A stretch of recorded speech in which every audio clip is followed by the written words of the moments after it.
Hello dear students, welcome back to channel GS commerce classes. ये video में मैं आपके साथ में शेयर करने वाला हूँ। अगर आपका बीके का पेपर है तो आपको अपने पेपर को कैसे प्रेजेंटेशन करना है जिससे आप लोग 80 आउट ऑफ 80 स्कोर कर सकते हो। स्टूडेंट्स, ये बहुत ज़रूरी है। अगर आप लोग बीके का पेपर देख रहे हो तो इस वीडियो को ज़रूर देख लेना ताकि आपको पता चल जाए कि आपको रियल में अकाउंट्स का पेपर कैसे लिखना है। प्लस बहुत सारे स्टूडेंट्स को कन्फ्यूजन होता है कि इसमें जो वर्किंग नोट होता है उसको लास्ट पेज पे करना है कि शुरुआत में करना है। तो सारे डाउट्स क्लियर हो जाएंगे और 80 में से 80 की गारंटी हम लेते हैं, लेकिन आपको प्रेजेंटेशन पे पूरा ध्यान देना है, ठीक है। और कैसे लिखते शुरुआत करते हैं। सबसे पहले अभी जो मैं आपके साथ में पेपर जो शेयर कर रहा हूँ 2024 का है और ये एक पेपर हम लोग ने स्टूडेंट्स का लिए है। ये कोई ऑफिशियल पेपर नहीं है कि भाई कि कोई बच्चे ने लिखा था बोर्ड पेपर में और वो पेपर है, ठीक है। कि मतलब आप लोग को एक सैंपल पेपर में बता रहा हूँ कि कैसा लिखोगे तो आपको कैसे कैसे मार्क्स मिलेंगे। तो सबसे पहले अगर मैं बात करूँ स्टूडेंट्स, तो जो लास्ट ईयर का जो पेपर था स्टूडेंट्स, जो पहला क्वेश्चन था वो find the odd one out था। तो स्टूडेंट्स क्या करते हैं ना, कुछ बच्चे लोग डायरेक्टली क्वेश्चन देखेंगे और जो डायरेक्टली आंसर रॉन्ग है ना उसको कर देंगे। बहुत सारे स्टूडेंट्स क्या करते हैं, और जैसे subscribe capital, called up capital, paid up capital, अब ये लिखने के बाद में फिर से सेपरेटली आंसर लिख रहे। कुछ बच्चे क्या करेंगे, ये पूरा क्वेश्चन लिखे उसी को अंडरलाइन करेंगे, तो दोनों में आप लोग को मार्क्स मिलेगा। ऐसा कुछ भी नहीं है कि आप लोग को इस वे में। या कुछ बच्चे क्या करेंगे, डायरेक्टली इक्विटी शेयर्स लिखेंगे। लेकिन स्टूडेंट्स आप लोग डायरेक्टली इक्विटी शेयर्स मत लिखना। अगर फाइंड द ऑड वन आता है तो पूरा क्वेश्चन लिखो, या तो उसी में अंडरलाइन कर लो, या तो क्वेश्चन लिखने के बाद में जो उसमें से फाइंड द ऑड वन गलत है, मतलब जो ऑड है उसको सेपरेटली लिखो। तो अगर आप लोग ऐसा लिखोगे तो डेफिनेटली आपको 5 मार्क्स मिल जाएगी। तो पहला ऑब्जेक्टिव समझ में आ गया आपको कैसे लिखना है। सेकंड है स्टूडेंट्स एग्री और डिसएग्री। यहाँ पर भी स्टूडेंट्स कुछ गलती करते हैं कि आप लोग डायरेक्टली ना आंसर लिख देते हो। तो स्टूडेंट्स कितना समय जाएगा, सिर्फ और सिर्फ 5 मिनट जाएगा ना। आप लोग कोशिश करना कि पूरा क्वेश्चन लिख के एग्री है कि डिसएग्री लिखना, ठीक है। जैसे कि यहाँ पे स्टूडेंट्स ने किया हुआ है। अगर आप लोग एग्री डिसएग्री का आंसर लिखोगे तो भी चले, लेकिन 2 मिनट लगता है स्टूडेंट्स, फटाफट क्वेश्चन लिख लेगा तो आप लोग को पूरे 10 मार्क्स मिल जाएगी। उसके बाद में है students select the most appropriate alternative from the given below and यहाँ पर जरा ध्यान देंगे, रीराइट द स्टेटमेंट। यहाँ पर क्वेश्चन कंपलसरी होगा। मतलब अगर आप लोग सोचोगे क्वेश्चन नंबर यहाँ पे 1 डालूँ, यहाँ पे जो आंसर है डायरेक्ट यहाँ पर हो सकता है कि आपको मार्क्स नहीं मिले, ताकि रीराइट बोल रहा है, क्वेश्चन फिर से लिखने बोल रहा है। तो यहाँ पे in case of dissolution asset and liability are transfer to, कहाँ पर करते हैं, बैंक में करते हैं, पार्टनर्स कैपिटल में करते हैं, रियलाइजेशन। तो आंसर इज रियलाइजेशन। तो यहाँ पर आप लोग को इस वे में आंसर लिखना है, in case of dissolution asset and liability realisation account. यहाँ पे सेकंड का आंसर 6% है, कैपिटल अकाउंट है, ठीक है, लोन अकाउंट है और नॉमिनल अकाउंट। तो आपको इस वे में अपने क्या करना रहेगा, आंसर लिखना रहेगा। तो तीनों ऑब्जेक्टिव का समझ में आ गया स्टूडेंट्स। कोशिश करना ऑब्जेक्टिव का क्वेश्चन लिखना, ठीक है। उसके बाद में 1 वर्ड, जैसे कि tally software is classified in this category, तो उसको हम लोग बोलते हैं मर्चेंटाइल। क्या बोलते हैं, तो यहाँ पर भी अगर आप लोग क्वेश्चन लिखकर आंसर लिखते हो तो बहुत ज़्यादा इफेक्टिव पड़ेगा। और यहाँ पर स्टूडेंट्स को अगर कुछ भी कहीं भी गलती नहीं करेंगे तो आपको टोटली कितने मार्क्स मिल जाएंगे, टोटली 20 मार्क्स का जो क्वेश्चन है यहाँ पर आपको पूरा 20 मार्क्स मिलेगा। डन, हाँ सर डन। किसी को कुछ भी डाउट है तो पूछ सकता है, ठीक है स्टूडेंट्स। तो यहाँ पर आप लोग देखोगे स्टूडेंट्स कि स्टूडेंट्स को यहाँ पे क्वेश्चन नंबर 20 पूरे की पूरे मिल जाएगी। उसके बाद में स्टूडेंट्स अब देखो क्वेश्चन नंबर 2, यहाँ पर पहला जो सम है वो एडमिट का सम, मतलब एडमिशन का है, और इसके ऑप्शन में है स्टूडेंट्स आप लोग को रिटायरमेंट। तो दोनों में से एक सम करना है, और ये जो एडमिशन का सम यहाँ पे जर्नल एंट्री बोला है, तो स्टूडेंट्स ने यहाँ पे जर्नल एंट्री का सम किया हुआ है। देख सकते हैं आप लोग जर्नल एंट्री कितने क्लियरली लिखा हुआ है, ठीक है। और टोटल आप लोग की 8 जनरल एंट्री, और मतलब अगर मैं बात करूं तो लास्ट की जो 5, 6, 6, 7, 8 है वो तुम्हारी बड़ी मतलब मेन एंट्री है। तो यहाँ पर आपको 1.5 मार्क्स मिलेंगे। तो टोटल आप लोग के हो जाएगा स्टूडेंट्स 10 मार्क्स क्वेश्चन 2 में आपको पूरा।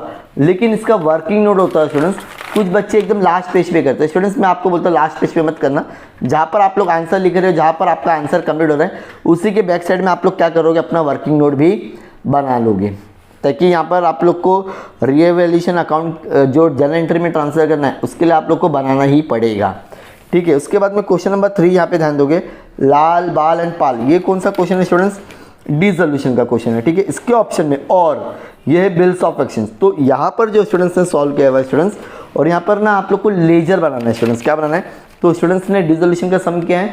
पहला है आप लोग का रियलाइजेशन अकाउंट, जहाँ पर आपको पूरे 4 मार्क्स मिलेंगे। सबसे इंपॉर्टेंट आपका रियलाइजेशन है।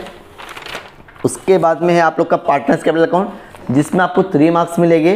अगर आप लोग प्रॉपरली देख सकते हो एकदम क्लियरली दिख रहा है स्टूडेंट्स, ठीक है। और लास्ट में है बैंक अकाउंट। बैंक अकाउंट का भी आपको 3 मार्क्स ही मिलेगा, उससे ज़्यादा मिलने वाला नहीं है। तो यहाँ तक कि मुझे लग रहा है सारे स्टूडेंट्स को अच्छे से समझ में आ गया रहेगा क्वेश्चन नंबर 3 में। इसका भी जो भी वर्किंग नोट है, जहाँ पर आपका आंसर खत्म हो रहा है उसी के बैक साइड, मतलब उसी के बाद में जो पेज होगा वहाँ पर आपको वर्किंग नोट क्या कर लेना है, यूज़ कर लेना है। यहाँ तक कि सबको समझ में आ गया स्टूडेंट्स, वेरी गुड। अब क्वेश्चन नंबर 4, क्वेश्चन नंबर 4 देखेंगे स्टूडेंट्स। ये है तुम्हारा इश्यू ऑफ शेयर्स और यहाँ पर है कंप्यूटर अकाउंटिंग।